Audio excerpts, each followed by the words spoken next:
À l'heure actuelle, quand on regarde le cours de l'or et de l'argent, le mot « folie » est le seul qui semble approprié. Chaque matin, les gros titres des journaux ne parlent que de « records historiques battus » ou de « rallye sans précédent ». On entend même parler d'une « pénurie d'or » dans les bureaux de change des quartiers chics comme Gangnam, où les stocks sont totalement épuisés.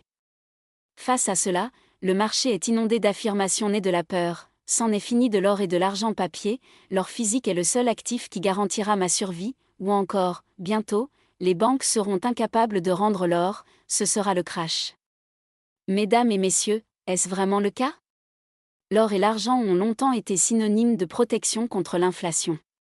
Lorsque la monnaie perdait de sa valeur, ils servaient de réserve de valeur ultime. Historiquement, posséder des lingots en temps de guerre ou de crise économique était une garantie de sécurité. Pourtant, face à cet engouement actuel, je ressens au contraire un scepticisme grandissant. Dans cette vidéo, je souhaite analyser en profondeur pourquoi l'investissement dans l'or et l'argent physique contient une contradiction fondamentale et massive, et quelle est la vérité dérangeante à laquelle ces actifs seront confrontés dans un futur dominé par l'IA et les robots. D'abord, analysons la situation froidement. Le prix de l'or grimpe-t-il parce que le métal vient à manquer sur Terre?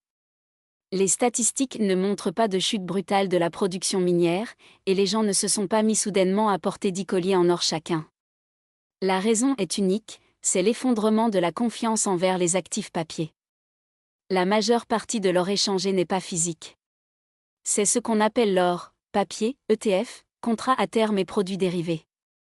Le fait est que le volume des contrats d'argent papier est des dizaines, voire des centaines de fois supérieur à la quantité d'argent physique réellement existante.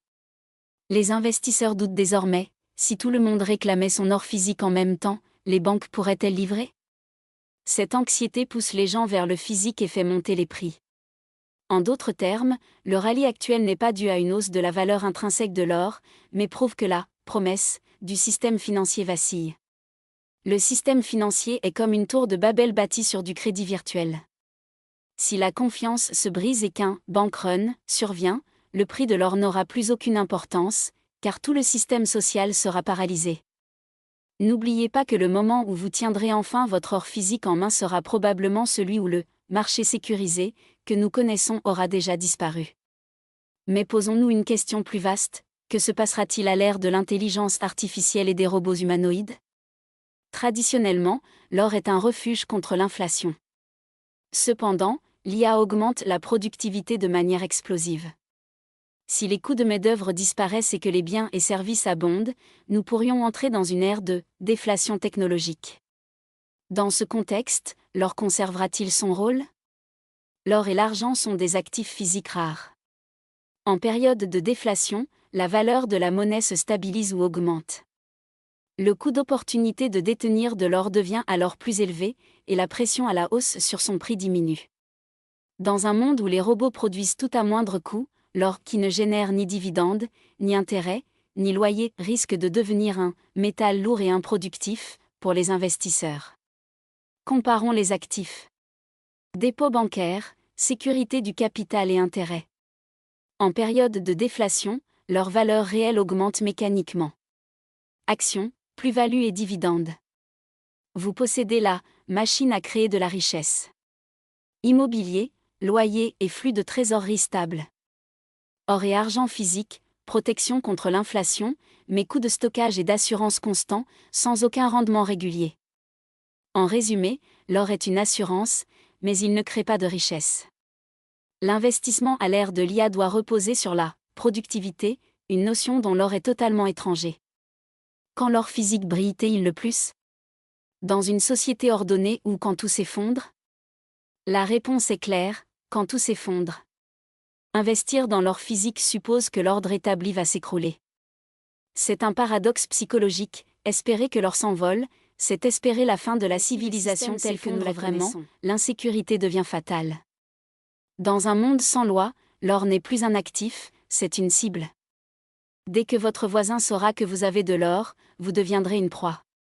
Sans police ni justice, comment protégerez-vous ce métal lourd?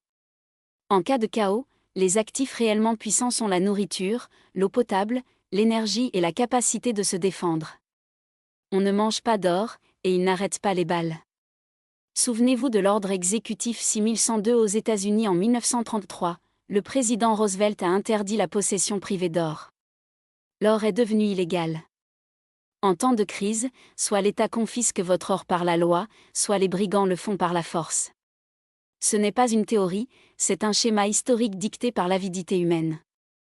Pour conclure, l'or et l'argent sont des outils de prévoyance, mais ils présentent une faiblesse relative pour l'investissement à long terme dans un futur automatisé. L'or physique semble être l'actif ultime pour survivre à la fin du monde, mais il contient une contradiction mortelle, il ne gagne sa véritable valeur que si le monde s'effondre, mais si le monde s'effondre, il devient impossible à protéger. Plutôt que d'y voir l'avènement des actifs réels, je vois dans la hausse de l'or un indice de méfiance.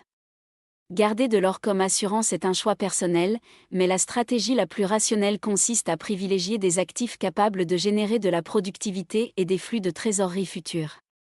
Qu'en pensez-vous? Merci de nous avoir suivis. Partagez votre avis en commentaire, et n'oubliez pas de vous abonner. À bientôt pour une analyse plus profonde.